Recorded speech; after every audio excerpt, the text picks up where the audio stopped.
Good evening, good evening. My name is Tony Marks, and I am honored to be the president of the greatest library on the planet. To those of you here in the room and to those of you watching online, thank you for being with us. The absolutely amazing Jill Lepore is with us tonight. As you know, she has a new book out, We the People, A History of the Constitution. And let me just say, the Constitution, fortunately, is not history per se.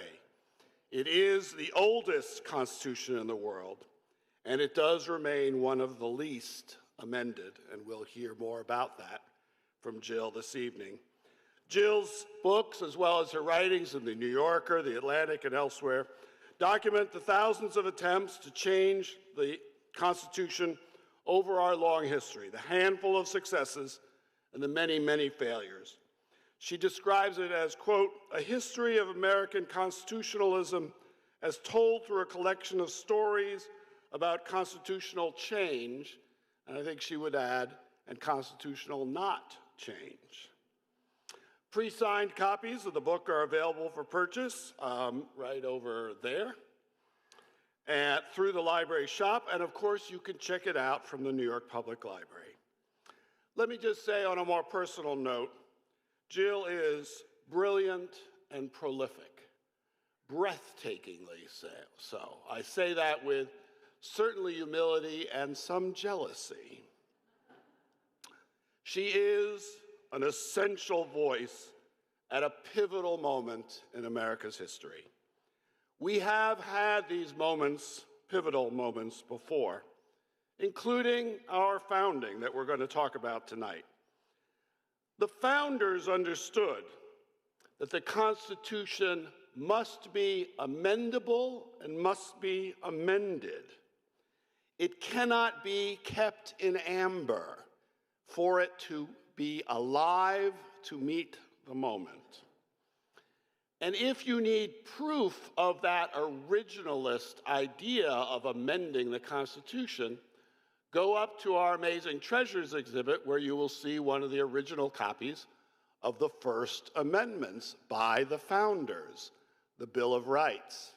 And as I delight in showing our visitors there, you look at the Bill of Rights, and the first thing you notice is there are 12 of them in the document upstairs. 12 were sent to the states for ratification. As we all know, only 10 were ratified.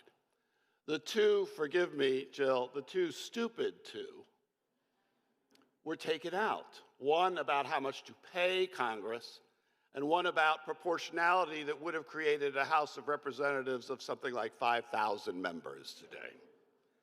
Democracy worked, and the founders and their generation understood the Constitution has to be amended and has to be done so with wisdom and with care, and that is what they did. Of course, Jill's book on exactly this set of issues is now published on the eve of the 250th anniversary of this country's birth. And next year, the library will be marking that occasion with a sweeping exhibition that will unpack the varied stories of America's Revolution from 1776, alongside public programs, educational offerings, reading recommendations, and more. As one of the world's foremost institutions committed to democratic access to knowledge as the foundation of democracy, as the most used research library on the planet, as the repository of some of the country's most important founding documents, including that copy of the Bill of Rights, the library proudly remains a preeminent resource on early American history and on the unfolding American story. So please keep your eyes out. There will be a lot happening, and it's going to be super exciting. For this evening, please stop by a one-night-only display. Where is the display? It's over on that side, thank you. from our maps and local history divisions that are connected to Jill's stories in this book and help document the history of constitutionalism in America. And I'd like to thank Ian Fowler, our curator of maps, history, and government information, for putting that pop-up together. And for telling me where it is. Jill is speaking tonight in conversation with Jamal Greene, the Dwight Professor of Law at Columbia University. Jamal and Jill's bios are in your programs online, so I won't go over their amazing accomplishments. At the end of their conversation, they'll take a few questions. You have note cards and little pencils, I think, at your seats. Staff will come around before we get to questions, for your questions. And if you're watching online, you can put your questions in the chat.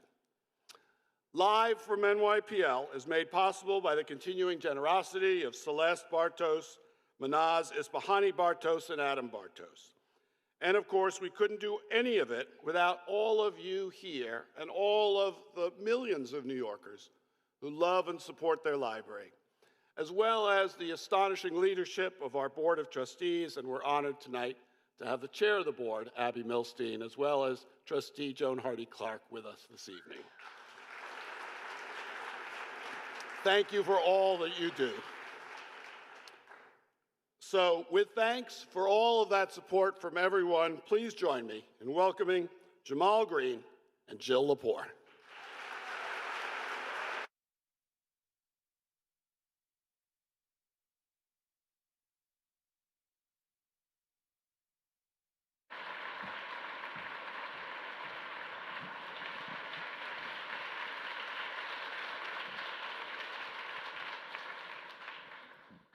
Well, thank you for that warm introduction. It's wonderful to be here with Jill Lepore, as you've heard, one of the nation's leading academic historians, one of the nation's leading public intellectuals, one of the nation's leading nonfiction writers, and one of the nation's leading human beings.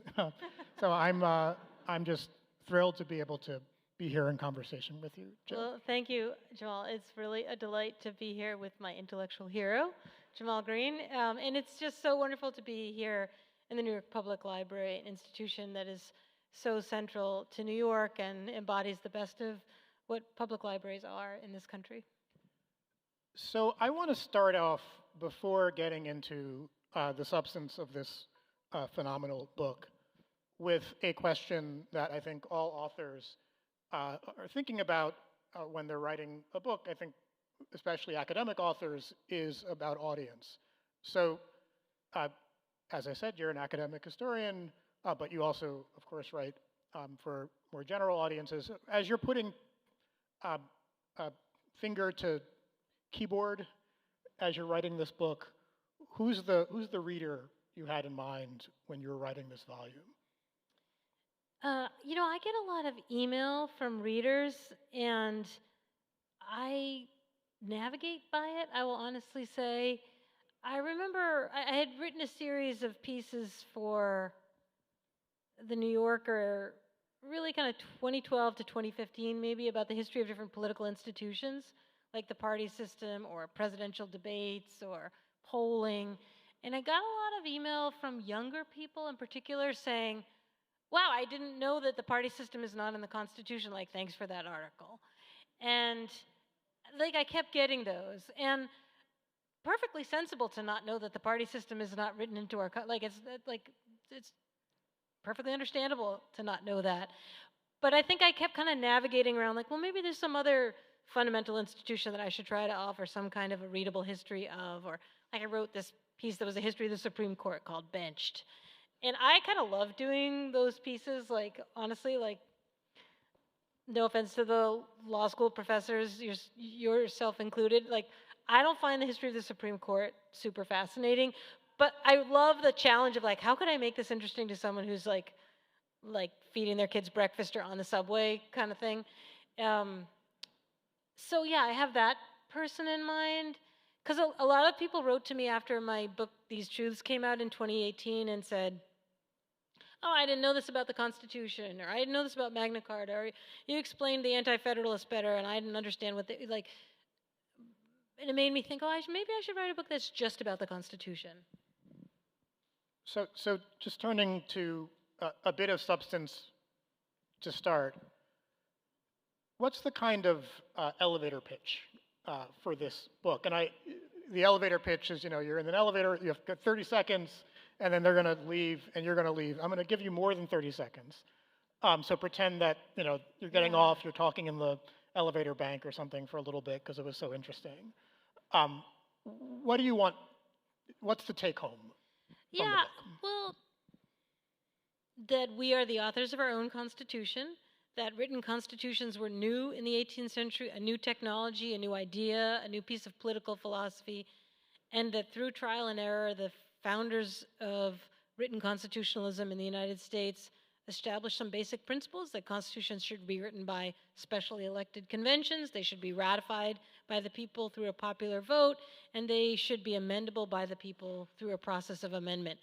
And that these are the three legs of the stool of written constitutionalism, and we've kind of forgotten them. That was less than 30 seconds. That was great. You're good at this. So I think in this book there's a kind of, I think even for me as someone who studies the Constitution, who studies constitutional history, there's a I think fairly untold story about constitutional change, about how often people have pushed for constitutional change, how often people have thought about the US Constitution as the kind of thing that they get to change historically. Is there maybe this is unfair for someone who writes a very, very rich book, is there a theme or running across all of the various efforts at constitutional change, a certain community or a set of values that people are pushing for, a particular population, or is it more that the theme is that there isn't a theme? I think there's a pattern, and I just talk about a pattern by which, although the Constitution was intended to be amended by formal constitutional amendment, as outlined in Article 5 of the Constitution, it turned out to be much more difficult than the framers intended because of the rise of the party system and, in our day, polarization. So that there have been long periods of amendment drought, decades and decades where no amendments are seriously considered. And during those periods of amendment drought, the Supreme Court tends to be especially active in changing the Constitution by way of interpretation. And so the pattern is one in which there are these bursts of amendments, like the Bill of Rights, which are amended pretty much all at once. And then there are decades where there are no amendments at all, right? Then you get to the Civil War, and there are 3 amendments, and there's a drought from between 1870, which is the 13th Amendment, granting black men the right to vote. Between 1870 and 1913, there are no amendments ratified, and then there are 4 in a row in a few years. That this pattern is one to pay attention to because it helps us understand where we're at right now. I mean, it's useful in its own right, like we should understand this history because we just should, but we're in a drought right now in the sense that there were 4 amendments ratified between 1961 and 1971, and then the ERA passed Congress in 72 but was not ratified. This 27th Amendment ratified in 1992 was one of the 2 that were rejected from the original proposals to the states that Tony was mentioning. So we really haven't amended the Constitution meaningfully since 1971, which means we're also in an era when the Supreme Court has essentially exclusive control to change the meaning of the Constitution by way of judicial interpretation. So I want to ask you about this pattern that you've just described. So as Jill says, we don't amend our Constitution very much. If you look around the world, other constitutions are typically amended much more frequently than the US Constitution. And the 27 amendments to the Constitution are almost a little bit misleading because they have happened kind of in these clusters, right? So the first 10 all happen at the same time, and the 11th and 12th Amendment are pretty close after that. And then there's this big drought and Reconstruction, and the last amendment was kind of a fake amendment, right, in 1992, when Congress passes this amendment 200 years before it's ratified. So I guess one question is, why have we stopped? And is this just, do you think this is, you told a story about polarization. I want to hear a little bit more about that. But also, is this just a drought? Or is there something that has really kind of, we're done? Yeah. Well, that's one of the things that was really fun about the project was looking, because toward the end of the other constitutional droughts, people were pulling their hair out and saying, oh crap, we can't amend the Constitution anymore, and the court is doing this, and the court is doing that, what should we do? Okay, so admittedly after Dred Scott in 1857, what they did was go to war. So that's not an inspiring example. Option, yeah. That's one option. Seems closer than one would like to think. But, you know, if you think of the progressive amendments, there's 4 amendments ratified between 1913 and 1920. And in the years before that, people were just desperate because the Supreme Court was a conservative Supreme Court and it continued. I feel so silly, Jamal, trying to explain the history of the Supreme Court to you. Like, obviously, you know so much more about the history of the Supreme Court. But in those years, the Supreme Court kept striking down social and economic legislation that was passed by Congress or by the states, like maximum hour, minimum wage laws, laws protecting women and children in the workforce. And the Supreme Court kept saying, these are unconstitutional. You can't do this, you can't do that. Congress passes a federal income tax in 1894. The next year, the Supreme Court says, no, Congress can't do that. Like everything that progressives are trying to do to mitigate the worst effects of the Gilded Age and the suffering of the weakest and poorest members of society, the Supreme Court is finding unconstitutional. And progressives are just like, unfortunately, we also now can't amend the Constitution. We have no recourse. They begin proposing to, their big agenda item is to make the amending clause, make it easier to amend the Constitution. But they obviously can't get that done either.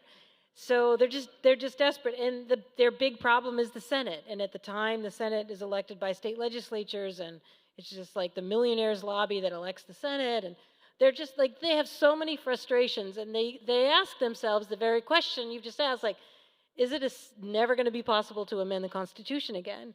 And a lot of progressives at that time, including like state Supreme Court justices, write treatises and say, we actually have to just write a new Constitution. Like if we can't amend it, we have to write a new. So there's this progressive movement to have a constitutional convention, in particular to get rid of the indirect election of the Senate. And then they break through. You know, it's like almost all of a sudden, but it's not all of a sudden. Like they've been trying to pass these, what become these amendments. Like one of them is the 19th Amendment granting women the right to vote. Women have been pressing for that since 1848. Like it takes 80 years to get that amendment in. So, you know, like when there's a band that breaks through and people are like, what an overnight sensation, and the band member's like, well, we've actually been playing for 30 years in like dungeons. It's like that. Like they've been toiling for so long to make these constitutional changes, and then like once they, like the horde gets over the wall, like then they can all climb over each other and get over the wall. So I don't know. Like if you're looking for patterns, there's like, okay, can't happen, we go to war.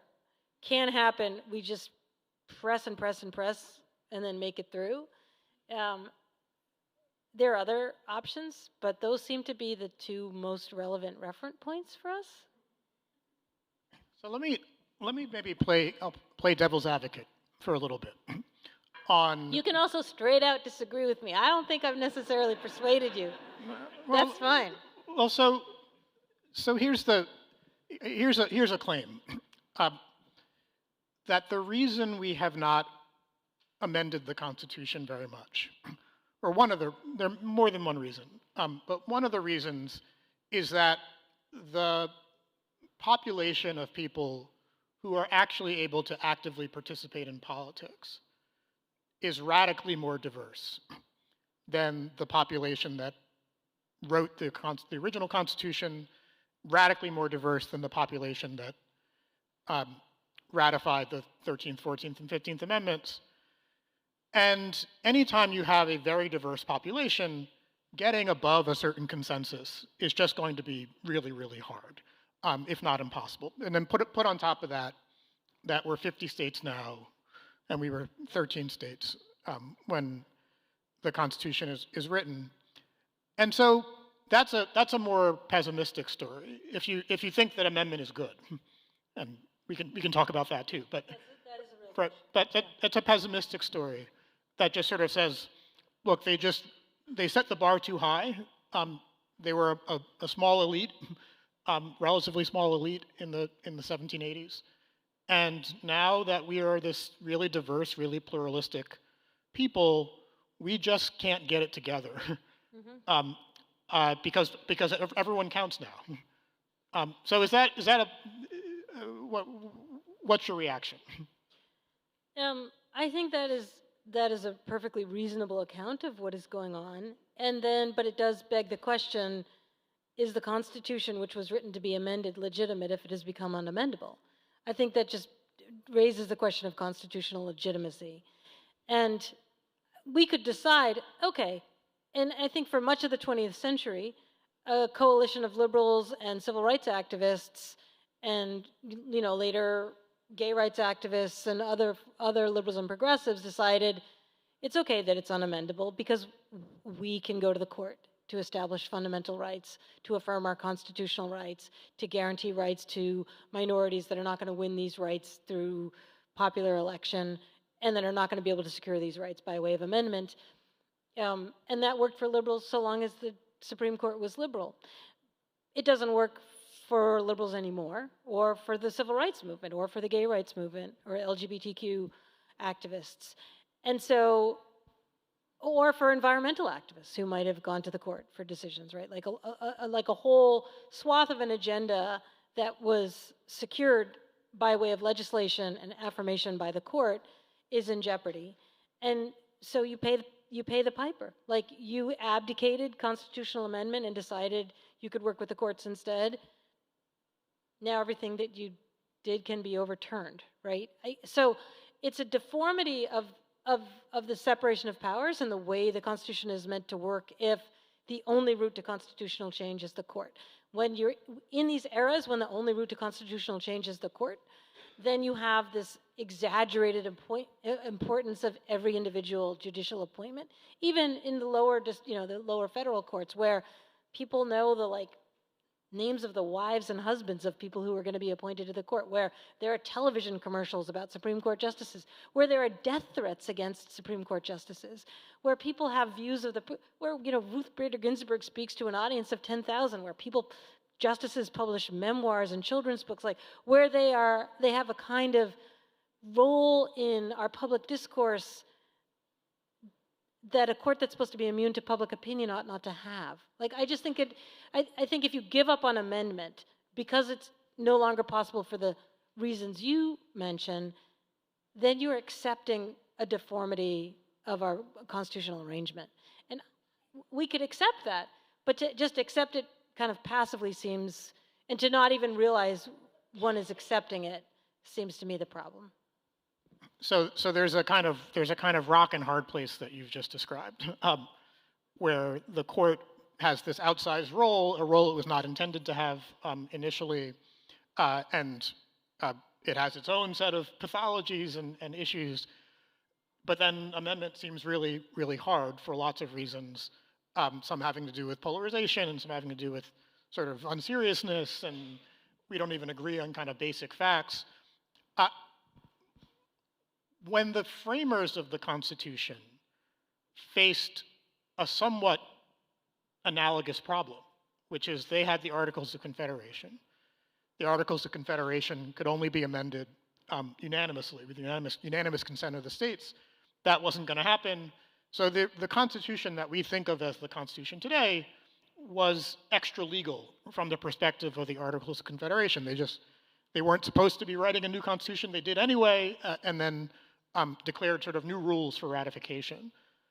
Should we be talking in those terms now, right, rather than amendment, three-quarters of the states, 2/3 of Congress? Forget it. There's no way we're going to do that. How about new rules, new Constitution? First of all, I would say this is a real difference between historians and law school professors. I don't have any idea. Honestly, I have zero idea, no agenda. Like, I don't have a policy prescription. I haven't gamed it out.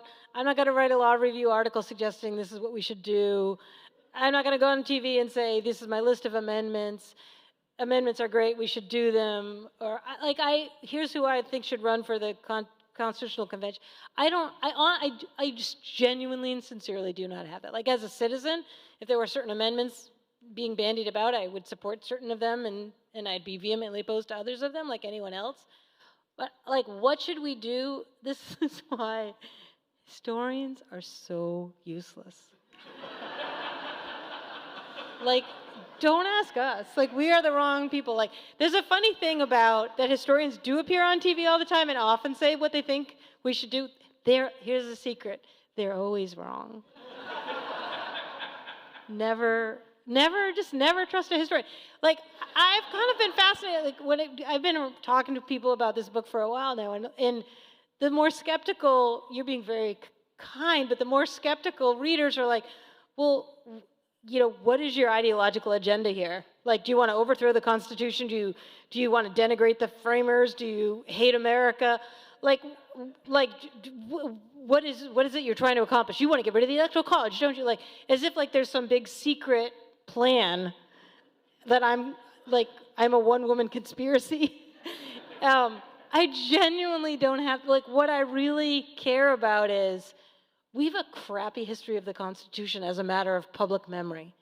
And this is something I think law school, like, your own work on this question, like, why do we have the history of the Constitution that we have as a kind of political product in the marketplace? Like, I have been really inspired by that really early work of yours on that question. Like, how did originalism become a political product that was sold by, like, basically marketers on the new right? Like, I'm fascinated by that. Like, how did we end up with this weird constitutional history that really is a political agenda? I mean, there's constitutional ideas within it for sure, but I just really wanted to say, as a historian, here's how I see the broad canvas of history, where, like, Americans who can't vote, couldn't vote, were only very weakly enfranchised, technically could vote, but were generally barred from voting. All these people, native nations that held their own constitutional conventions and developed their own constitutional traditions. Like, there is a broad canvas of all sorts of people declaring their rights, seeking changes to fundamental law, succeeding, failing, agitating, complaining, celebrating, mourning, grieving, arguing, killing each other on the battlefield over the Constitution. And we should have that history available to us when we think about this moment. Like, this is a moment when you see people out on the streets carrying signs that say, like, uphold our Constitution. They're out there in the middle of a work day, like, taking a personal day to be out there in the streets in the rain carrying these signs because they're really worried. And I just, like, we ought to have a better history of all the other people who have done that.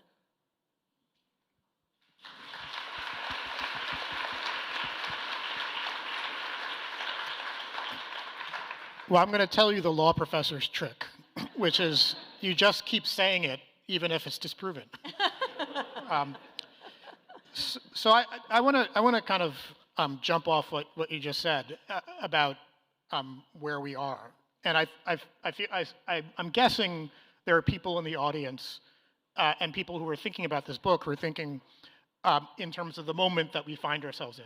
We can define that however you want to. Obviously, you don't start writing this book on January 20th, 2025.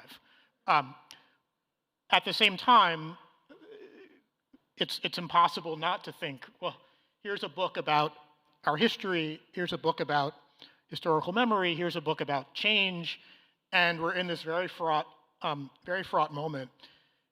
And I can sort of think about this kind of cutting in a couple of different ways, right? On the one hand, a lot of people are really dissatisfied with our governance right now, and there are ways of tying that to our Constitution and tying it to the structures that the Constitution puts in place. On the other hand, if you're thinking about constitutional change, do you really want that to happen with authoritarians across the table while you're negotiating? So I'm not asking you to answer that question necessarily, but but I'm wondering how much of this moment is, broadly speaking, inspires you to be talking about this book right now? And is there some lesson in the book for the moment that we find ourselves in? Yeah, I have two answers to that question. One is, some years ago when I was working on this book, These Truths, The History of the United States, it came out in 2018. I started that book some years before. It's a 1,000-page history of the United States. But when it came out, it was like was a year into the first Trump administration. And a lot of people would come up to me at events like this and say, "Oh my God, how did you write this book so fast that explains the rise of Donald Trump?" And I was like, dude, I didn't write a 1,000-page book in the last year. Let me tell you. It's like being that overnight sensation of a band. I was playing in the dungeons.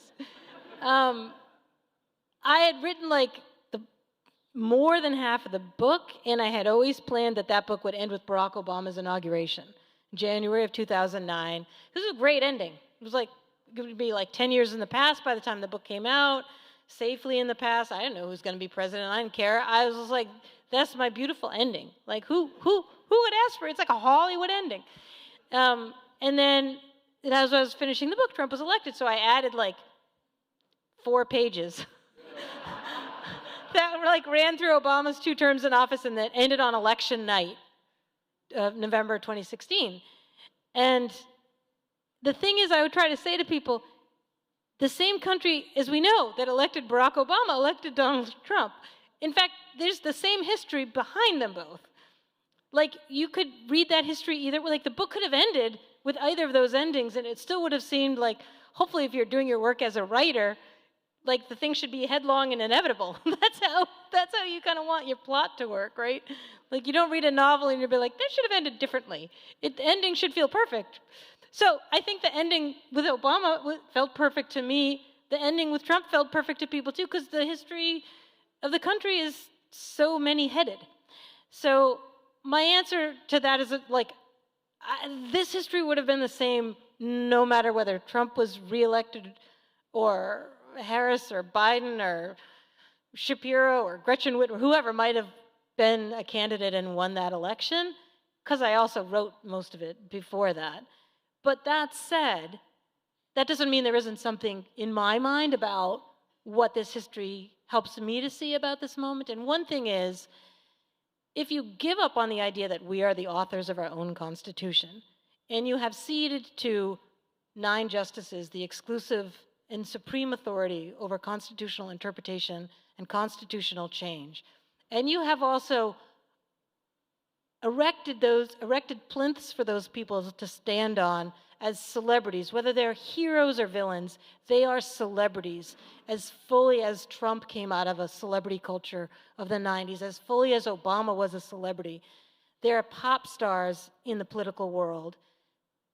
It's not that big of a step to cede to the presidency the power to interpret the Constitution, the supreme authority to be the sole arbiter of constitutionalism. And that is how this president operates. If he says it's constitutional, it is. If he says it's not, it's not. If he declares birthright citizenship to not be in the Constitution, by his lights, that's what's true. That's the nature of the authoritarianism in which he acts, right? So I think you don't really get to where we are without giving up on this fundamental philosophy of amendment that I try to document here. Well, that leads me to wonder how much of what is in some ways a kind of almost identity crisis that you're describing could be mitigated by the Supreme Court itself, which is to say, you've written a lot about originalism. It's already come up. I've written a lot about originalism. This is the idea that the Constitution should be interpreted according to whatever it meant at the time it was initially written, ratified, et cetera. But I'm not an originalist. You don't seem to be an originalist from what I've read of your writing.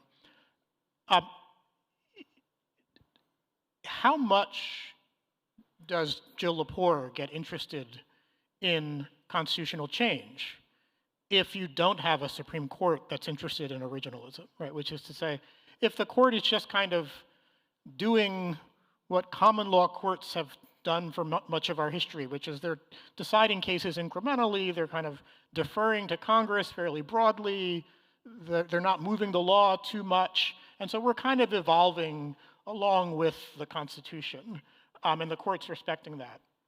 Whereas now you've got a court that's willing to say, yeah, we've been doing this the same way for the last 100 years, but because I read a secret scroll, I'm going to go back to, the 18th century. So, how much is the court's own originalism part of the story? Yeah, the court's originalism is a big part of the story because one of the objectives of the book is to historicize originalism and remind us that originalism is not original. It is not the method of constitutional interpretation that was advocated for by the framers or by many generations since the framers. It is, as you have argued so effectively, it is a political product of the 1970s and 80s and the rise of Reagan's Justice Department. And it comes from social and fiscal conservatives who are really frustrated by the Warren Court and genuinely believed that the Warren Court was legislating from the bench. They were opposed to judicial activism. And they sought constitutional amendment as a way of overturning Supreme Court decisions, including Roe, and beginning with some of them with Brown v. Board of Education. And so they sought, right to life amendment, back to balanced budget amendment. There were amendments proposed to overturn Brown v. Board of Education, and they didn't have the votes. Amendment in that complex world is very difficult, certainly after 1965 with the Voting Rights Act. They were unsuccessful at constitutional amendment, and yet they sought constitutional change. So their path was to try to, with Reagan, they were going to replace the judiciary with people who believed what they believed in terms of their fiscal and social conservatism. But because they had argued for generations against judicial activism, they couldn't very well put people on the court and say, now go ahead and change the Constitution. So they said instead, well, no, we're actually going to restore the original Constitution. We're not changing the Constitution. This is not judicial activism. This is originalism. It's nothing to do with an activist court. This is the restoration of the original Constitution. So as a way to enact constitutional change while pretending to be not enacting constitutional change. And I think that, I think many jurists and lawyers who are originalists are very profoundly dedicated to that as a judicial philosophy, and they have a coherent defense of it, and it's a good faith defense, and that it aligns with their own political preferences is not surprising and not iniquitous. That said, it has nothing to do with history. It has nothing to do with history in the way historians understand the historical record, historical argument, what qualifies as historical evidence. It is solely a form of judicial interpretation that is a political product of a certain moment in time.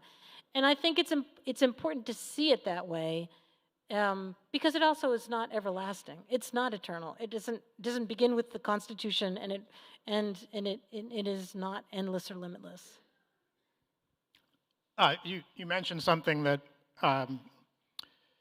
that raises a kind of interesting question about sort of whether our constitutional history is a comedy or a tragedy. You mentioned constitutional amendments to try to overturn Brown versus Board of Education. One of the closest non-amendments to getting over the line is just before the Civil War, where there's an amendment to prevent Congress from interfering with the institution of slavery. A lot of and without commenting on the particular politics of the day, there is a political valence to constitutional amendment movements today. They tend to come from one side of the political spectrum. They still come from the right, yeah. And so, I guess part of the question is in telling what I take to be a kind of we should take control of our constitutional fate via constitutional change in ways in which that was intended. are you kind of agnostic as to what comes Yeah, about no, from like that? I honestly really don't have a should. I don't. You can ask me a But what's the thousand should? different ways. I don't have a we should do this or we should do that. I do think it's because a lot of I've done a lot of these kind of town hall things where there's a lot of boisterous conversation and people say, well, how could you seem to be advocating, making it easier to amend the Constitution. If you do, well, just given the nature of where we're at as a country, we'll end up with the MAGA Constitution. And my kind of answer to that is, don't we already have that? Like compared to what do we have? What are we watching that doesn't look like we have a MAGA Constitution now? And in some ways is itself a product of the unamendability of the Constitution. Like you think about, people remember the balanced budget amendment that came out of, okay, for the young people in the audience, there was this guy named Jack Kemp.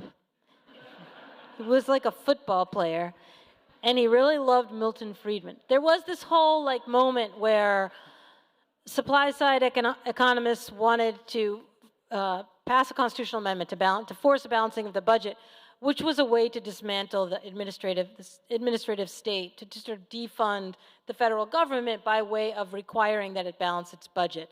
And it had a lot of popular support. I think 80%, in 1979, something like 80% of Americans supported an amendment to balance the budget. Reagan supported it. It passed the Senate, I think, in 1982. It didn't go anywhere because the House wasn't going to give up its discretion. But if you think about we're in this budget shutdown moment now, a lot of what DOGE and other things that are going on now really are extra constitutional manifestations of a balanced budget sentiment that was, this political objective, this constitutional objective that was never realized because amendment was impossible. I think the deformity has also deformed the right's willingness to work through constitutional means for change, right? What has gone on since January of 2025, much of it is outside the bounds of the Constitution, but it's not that it doesn't express a kind of constitutional change that generations of Americans have actually sought. So it's not to say that I have an answer for you, it's just constitutional change is gonna happen. And the method laid out in the Constitution, the idea was you could avoid coups and insurrections and political violence if you could provide for a peaceable means for a majority of the people to decide they needed to change the Constitution. And it didn't work. And it's one of the things about the Constitution that didn't work. There are other things, and many of the other ones haven't been fixed either. I'm just trying to say, let's reckon with the fact that it hasn't worked. What to do? I don't know. Well, I'm going to turn to some questions from our audience. And I'm going to start with a question about hope. So I'll just read the question. Young people do feel like we no longer are authors of our future. Which moment in the history of the Constitution would you share with them to show them that that's not the case?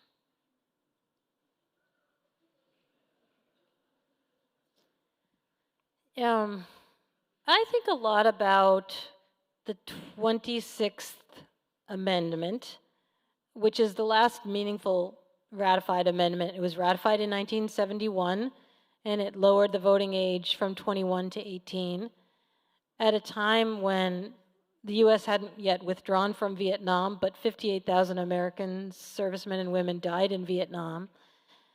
And that amendment, which had been proposed decades before, people for a long time thought, if you could be drafted, you probably should be able to vote, but they just kind of couldn't get it done. And it really took the student protest movement, the anti-war movement of the 1960s, especially after 1965, to put that kind of pressure on Congress.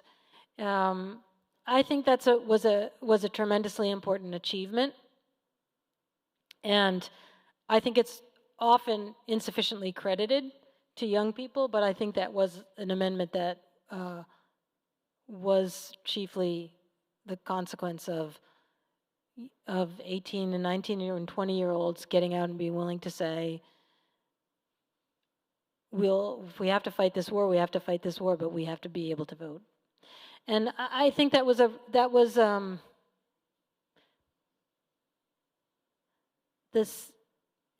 not that was oh, now let's celebrate our great accomplishment. Like, by the time that was ratified, it was like within months of the shooting at Kent State, right, which is May of 1970. And I think in a way we kind of, that moment, an opportunity to think about what that amendment really meant was missed.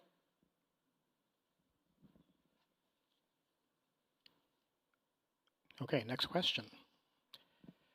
Has constitutional change usually been preceded by political anomaly or cataclysm, i.e. Civil War, World War II, Kennedy assassination?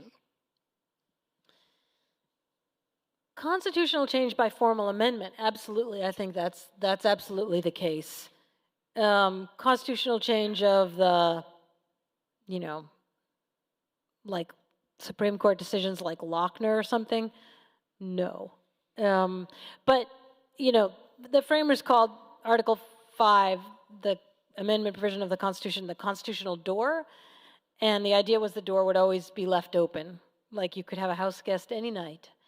But the door really is shut, and it takes like a lot of people to like push at it and push at it and push at it. But once it's open, as you say, there's this pattern of like a flood of things come through it. So the question is like, what pushes open the door? I think it's usually something that is essentially a political revolution. So the Bill of Rights is a consequence of the American Revolution. Like those are rights claims that the revolution was fought over, and they get constitutionalized. The Civil War, yes, indeed, there's a war, but those political claims are made by black men and women meeting in what were called the Black Conventions, essentially constitutional conventions of black people that began in 1829, were held all over the free states, more than 200 of them, making constitutional claims. Their political revolution as black abolitionists and black freemen and women seeking the guarantees of the privileges and immunities of the Constitution, those what make possible the 13, 14, the think of progressivism as a political revolution. I mean, the cataclysm can be something like a war, but it is really the momentum of a movement. Something has to shake up and knock down that door. Next question is about the Equal Rights Amendment, which we sort of mentioned in passing, but we haven't really gotten into. The question here is, do you think there is hope yet to ratify the ERA? I think embedded within that question is an assumption that the ERA has not been ratified. Yeah. Yeah, so the ERA, just for people who haven't been paying attention, the Equal Rights Amendment, which guarantees equal rights regardless of sex, was introduced in Congress in 1923. It was thought that it would be, by Alice Paul, who introduced it, it should be the next progressive era amendment after women got the right to vote in the 19th Amendment in 1920. It's endorsed by both parties, like in the middle decades, I think in like 1940, 1944, by the Democratic and Republican Party. It doesn't pass Congress until 1972, thrust forward by the women's liberation movement. And it's expected that it's going to be ratified pretty quickly. Like the 26th Amendment was just ratified the year before, lowering the voting age. It seems like this huge, like upwards of 80% of Americans support the ERA. It seems like it's just going to be pro forma, go to the states. And then it gets tied up. For one thing, at the last minute, an expiration date is attached to it. And then soon after it goes to the states, the political genius Phyllis Schlafly organizes Stop ERA, a nationwide organization whose objective is to defeat the ratification of the ERA. And over time, by the time the extended ratification window ends in 1982, insufficient number of states have ratified. Some have even rescinded their earlier ratifications. And although there has been continued push, really starting around 2020, to add ratifications and to reverse the rescindings, the claim that the ERA, it has been ratified, rests on two contentions. One is that the expiration date was unconstitutional, you can't do that, and that also the rescinding of earlier ratifications are not viable. And so if you could win both of those arguments in court, then the ERA has been ratified because enough states have ratified it. I am not persuaded by that argument. Even if you could win those claims, both of those claims in court, you actually have to have the will of the people behind a constitutional amendment. It's not a technicality. So I myself personally do not have hope that the ERA will soon be ratified. I do believe it is essential and necessary, and I don't believe the argument that we have a so-called de facto ERA because we have laws that guarantee these rights. That's not the same as having a constitutional amendment. I think we really do need an equal rights amendment, but I don't think we can just declare this one by fiat, which is one of the things that Joe Biden did on his way out the door of the White House.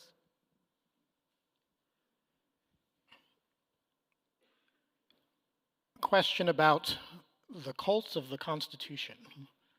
I wonder if Aziz Rana is somewhere in the audience. But how did the cult of the Constitution on the right get started? Did it emerge at the same time as American exceptionalism, or is it more recent? I agree with Aziz Rana, our colleague who has a new book out called The Constitutional Bind. Is that right? What's the name of his book?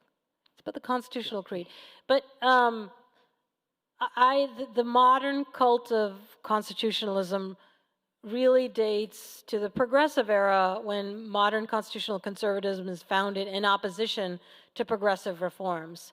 So there's this guy, I have a chapter about this guy who was known as Mr. Constitution, James Montgomery Beck, who writes the best-selling book about the Constitution in the 1920s, and he is very much behind the movement in 1924 to display the Constitution for the very first time to the public at the Library of Congress in what becomes a national shrine. You may have seen the National Archives, which has had the Constitution since 1952, just put the all of the pages of the original Constitution and the amendments on display for the first time together for the 250th anniversary of the country.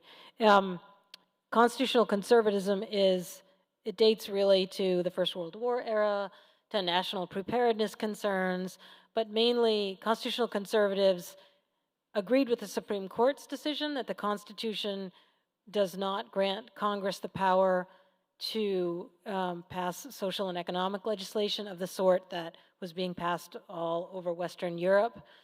And they worked vehemently to defeat the progressive amendments.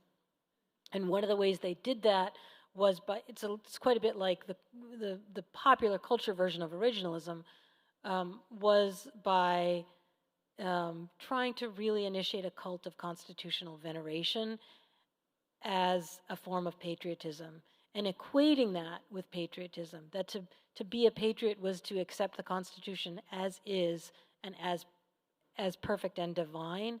So even the phrase founding fathers, that dates to 1916 and was a sort of specific effort, Warren G. Harding comes up with the term, to insist upon the veneration of the founders, their greater wisdom, and it was really an attempt to defeat the particular objectives of progressive reformers, which was not, to just be clear, progressivism wasn't a party persuasion. Progressives of the progressive era have actually very little to do with modern day progressives. Kind of troubles me that progressives call themselves progressives when I think they've in many ways betrayed most of the principles of progressivism of the progressive era. But that's where it really kind of begins, that the Sentinels of the Republic, there's like a whole bunch of organizations that are founded that are printing pocket copies of the Constitution. They're requiring constitutional education. They go on speaking circuits. They go on the radio. They insist that the Constitution needs to be venerated. To not venerate it, to seek to change it, is to be anti-American. And do you have a view about the concept of American exceptionalism and its kind of historicism? I don't think I associate that moment with American exceptionalism. No. So this might be an appropriate last question, depending on what your answer is. That's very foreboding. Is the Constitution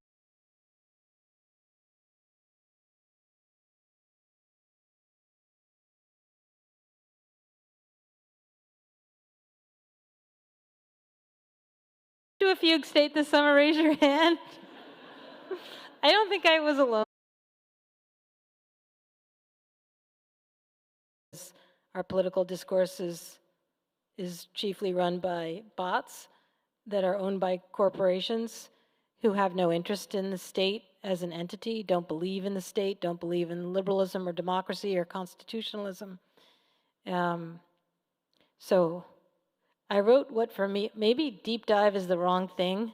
Angry Screed. That's what I did. That's like, how did you spend your summer? I wrote a manic, crazy book about the artificial state. And when can we expect that in bookstores? I don't know. I think it should be out tomorrow. I think we need it today. We needed it yesterday.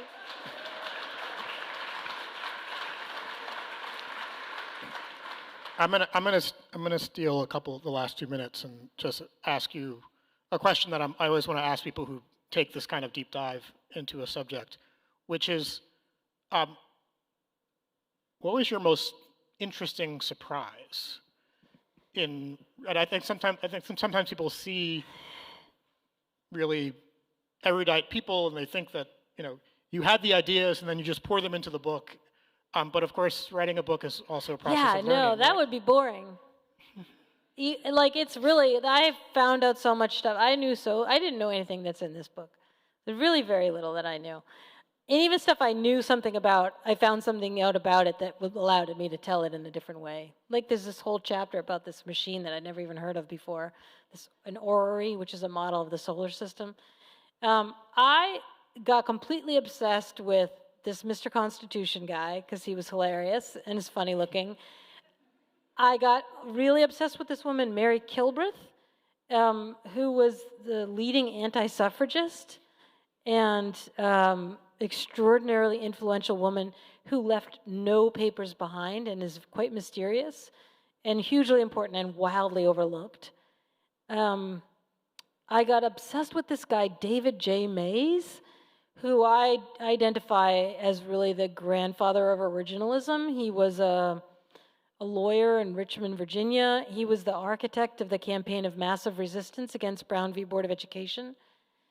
And he came up with the argument, he prepared the argument for schools that were arguing that they should be allowed to remain segregated. He argued that it was necessary for the court to defer to the original intent of the framers of the 14th Amendment, whom he said had never had any intention of ending segregation.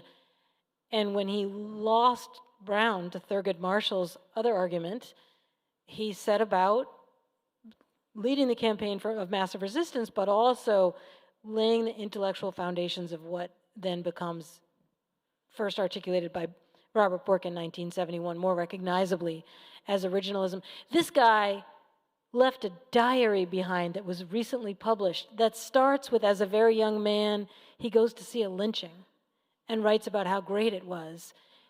And the fact that his diary survives, that his descendants didn't destroy it, in fact, he left it with a historical society at his death in 1971, and that it's subsequently been edited and published, is amazing to me. And that people haven't used it yet, right? It was like, this is fresh meat. It's really fun to read a diary that people haven't written about before. And this guy turns out, this odd David J. Mays character, turns out to be a revelation about the history of constitutional thought in this country, and a character I'd never heard of, and I don't think most people have heard of. Well, I could listen to this all day and all night, but we don't have all day and all night. So please join me in thanking Jill Lepore. Thank you. Thanks so much, Jamal.